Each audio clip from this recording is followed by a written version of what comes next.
Hello friends, welcome to the notes book IAS. मेरा नाम है डॉली और आज हम एक आपके लिए ऐसा टॉपिक लेके आए हैं जो कि करंट में बना ही रहता है।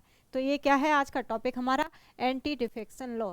क्या इसको दल बदल क्या कानून भी कहते हैं? ऑलराइट, दल बदल कानून, इसके बारे में हम जानेंगे। इसके पहले हम जान लेते हैं कि हमारा जो देश है वो कैसा है? लोकतांत्रिक देश है। और लोकतंत्र का मतलब क्या होता है? जनता के द्वारा जनता का शासन। इसमें जो एमपी एमएलएस होते हैं वो कौन चुनता है? वो जनता चुनती है। ठीक है, तो क्या अपने ट्रस्ट पे किसी एमपी एमएलएस को जनता चुनती है, फिर बाद में ये लोग क्या करते हैं? एक दल से दूसरे दल की तरफ चले जाते हैं। इसी तरह का केसेस है, हर साल आपको देखना पड़ेगा कि एक एमपी इससे वहाँ चला गया, दूसरा एमएलए यहाँ से वहाँ चला गया। ठीक है, इससे क्या है? सरकारें भी गिर जाती हैं। ठीक है, तो इसी के बारे में हम एक्सप्लेन करेंगे। हमारा टॉपिक है दल बदल कानून पर सुप्रीम कोर्ट की टिप्पणी क्या है। ये देखने को मिलता है कि एक एमपी एमएलए एक पार्टी से दूसरी पार्टी जंप करते रहते हैं। इसी सभी को देखते हुए सुप्रीम कोर्ट ने क्या वर्डिक्ट दी है? देखो, सुप्रीम कोर्ट ने कहा है कि अगर विधानसभा अध्यक्ष दल बदल के मामलों में फैसला लेने में देरी करते हैं तो हम चुप नहीं बैठेंगे। और क्या है, जो सुप्रीम कोर्ट है इसकी न्यायिक समीक्षा कर सकती है। ऑलराइट, यह बात जब उस समय आई जब एक राज्य की राजनीतिक पार्टी ने कोर्ट में याचिका दायर की। ये सिर्फ एक राज्य का मामला नहीं है, ये बहुत सारे राज्यों, अभी देखा होगा आपने हाल फिलहाल महाराष्ट्र की सरकार, उनके जो क्या है विधायक थे एक पार्टी से दूसरी पार्टी में चले गए तो सरकार गिर गई। अभी बिहार का मामला आपने देखा होगा कि जो विधायक थे एक पार्टी से दूसरी पार्टी में चले गए तो दूसरी पार्टी की सरकार फॉर्म हो गई। तो इन्हीं सभी चीज़ों को देखते हुए सुप्रीम कोर्ट ने बोला कि भाई हम अब चुप नहीं बैठेंगे। सुप्रीम कोर्ट ने साफ कहा कि वह ऐसे मामलों में हस्तक्षेप कर सकता है, न्यायिक समीक्षा कर सकता है, हस्तक्षेप कर सकता है।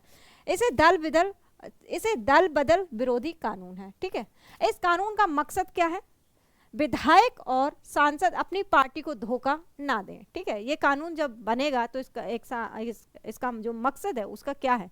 ठीक है, कि जो विधायक हैं और सांसद हैं अपनी पार्टी को धोखा ना दें। इससे क्या है? सरकारें ना गिरे, सरकार स्थिर रहे और सरकार का जो टाइम पीरियड होता है 5 साल का होता है वो पूरा कंप्लीट हो। लेकिन कई बार विधानसभा अध्यक्ष इस कानून के तहत फैसला लेने में देरी करते हैं और क्या अटका के रखते हैं। ठीक है, जिससे एक लोकतंत्र को नुकसान होता है।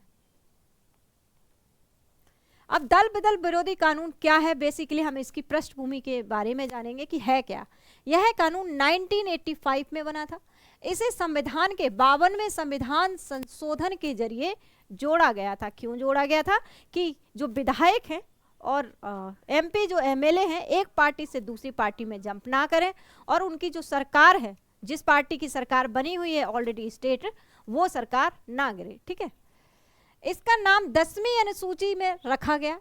इस कानून का लक्ष्य है कि विधायक और सांसद अपनी पार्टी के साथ वफादार रहें। ठीक है, अपनी पार्टी के लिए क्या है? फेथफुल रहें।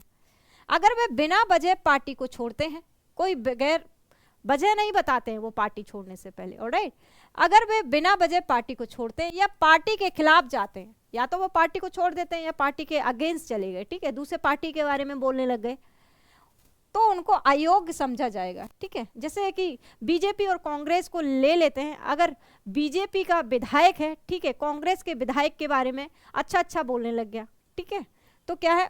या सांसद है, बीजेपी का जो सांसद है वो कांग्रेस के सांसद के बारे में कुछ बोलने लग गया, ठीक है, तो क्या है? इसके अगेंस्ट समझा जाएगा, है ना। सांसद क्या? पार्टी के बारे में, बेसिकली यहाँ पार्टी की बात चल रही है। अगर बीजेपी का कोई सांसद है पार्टी के बारे में अनाप शनाप बोलने लग गया है तो उसको क्या समझा जाएगा? कि ये अपनी पार्टी की तरफ फेथफुल नहीं है। ऑलराइट, तो अयोग्य समझा जाएगा उसको। अब क्या है? अगर कोई विधायक अपनी पार्टी से इस्तीफा देता है तो वह अयोग्य समझा जाएगा। यदि वह पार्टी के आदेश व्हिप के खिलाफ वोट देता है तो उसकी गलती माफ नहीं की जाती है। जो विधायक निर्दलीय पार्टी के हैं बाद में वे किसी पार्टी में शामिल नहीं हो सकते। आपने बहुत बार सुना होगा जब आपके स्टेट में इलेक्शन हो रहे हैं कि ये बंदा निर्दलीय पार्टी का है, ठीक है, अगर वो जीत के पहुंच जाता है पार्लियामेंट में फिर उसके बाद वो किसी पार्टी के अंदर नहीं जा सकता। ये सीधा सीधा लिखा हुआ है। नामांकित विधायक 6 महीने के बाद किसी पार्टी में शामिल नहीं हो सकते। अब विधानसभा अध्यक्ष की भूमिका क्या है इसमें? 10वीं अनुसूची के तहत विधानसभा अध्यक्ष को यह तय करने का अधिकार है कि कोई विधेयक अयोग्य है या नहीं। वह एक तरह से जज की भूमिका अदा करता है यहाँ पे, ठीक है। क्या होता है? वह एक तरह जज की भूमिका यहाँ पे अदा करता है। अब सुप्रीम कोर्ट का रुख देखो क्या है। ऐसे सुप्रीम कोर्ट ने ऐसे मामलों में वह चुप नहीं बैठेगा, ये बोला है ऑलरेडी। आर्टिकल 142 में इसकी समीक्षा करता है।